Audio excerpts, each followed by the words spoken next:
Well, good morning, everybody, and it's lovely to speak to you. It's the second of the Elders vlog coming today.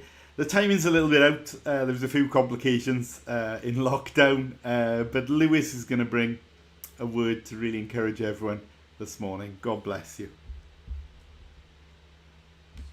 Hi everyone, I hope you're doing really well in this second lockdown. Thought I'd just read a verse from James and then just give you a bit of a story from a few years ago and how God really helped me.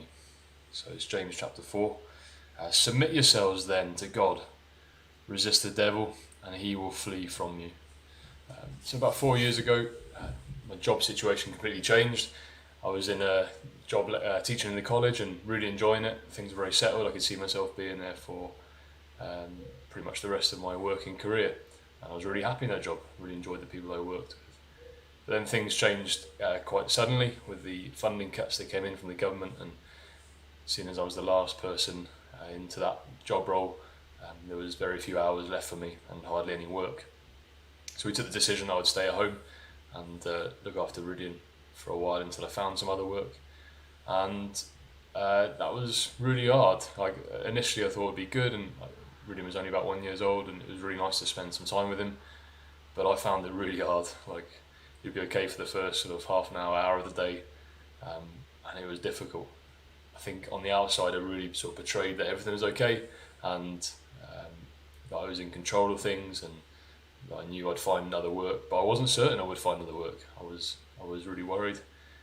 And I can remember speaking to one of the older Christians one Sunday. I came in, and it's pretty much as soon as I walked through the door into the church building, and I said, "It's hard, I can't do it, I've had enough."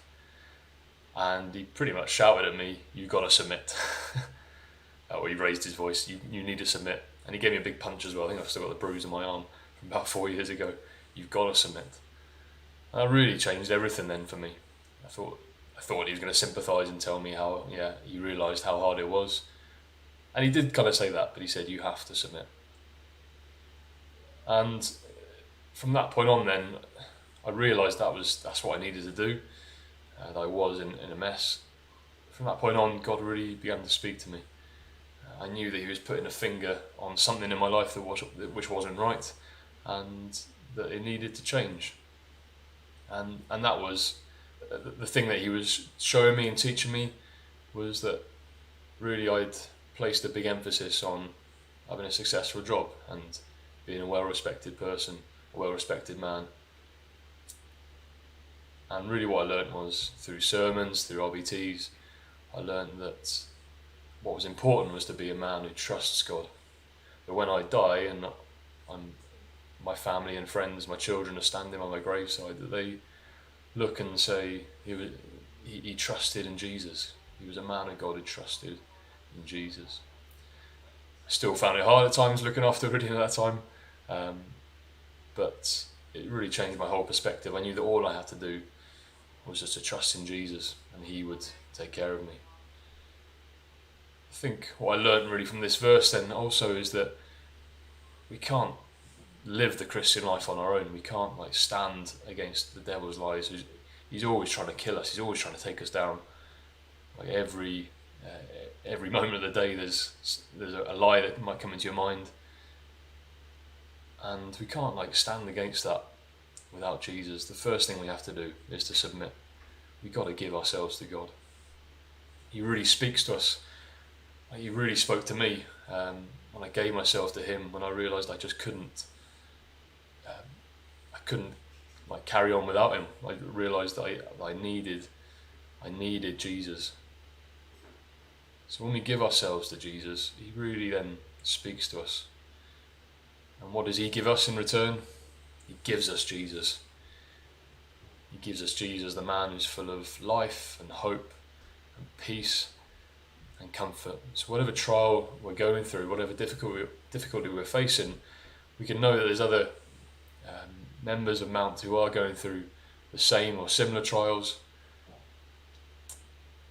but also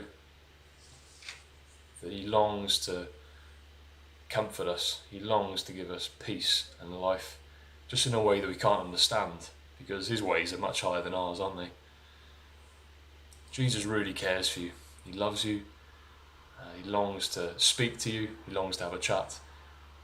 And yeah, we can only stand. We can only live this Christian life once we give ourselves to Him. Once we submit to Him. I think the song that we learnt from Franz is really helpful. Let your living water flow over my soul. Let your Holy Spirit come and take control of every situation that has troubled my mind. All my cares and burdens onto you I roll. Praying for you and thinking about all of you, and hope to see you very soon.